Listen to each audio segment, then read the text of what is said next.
तर कोरटकरला तेलंगणामध्ये लपण्यास काँग्रेसनं मदत केल्याचं परिणय फुकेंनी म्हटलंय। तर कुठे लपला त्याचं सर्टिफिकेट आणा असं आव्हान वडेट्टीवारांनी दिलंय।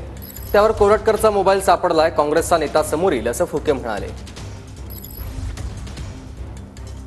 ते काँग्रेसच्या एका नेत्याकडे लपून होते आणि यामागे निश्चितच कोरटकरला वाचवण्याचा प्रयत्न काँग्रेसच करत होती हे स्पष्ट झालेलं आहे। आणि कुठेतरी कोरटकरला या प्रकारचं काहीतरी वक्तव्य करून कोरटकरबद्दल मला असं वाटतं की काहीतरी आपण दिशाभूल करतोय।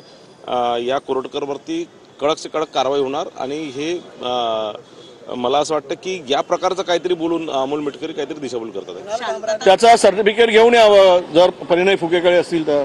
तो कुठल्या पदावर होता, कोण होता, कुठल्या कधी त्याची नियुक्ती काँग्रेसमध्ये झाली, प्राथमिक कधी सदस्य झाला, म्हणजे आपलं पाप झाकण्यासाठी काँग्रेसवर टीका करायची आणि पाप लपवायचा। आणि तुमचं तोंड ज्यावेळेस कोरटकरावर उघडत नाही तर तुम्ही काय काँग्रेस नेत्याचं नाव घेता।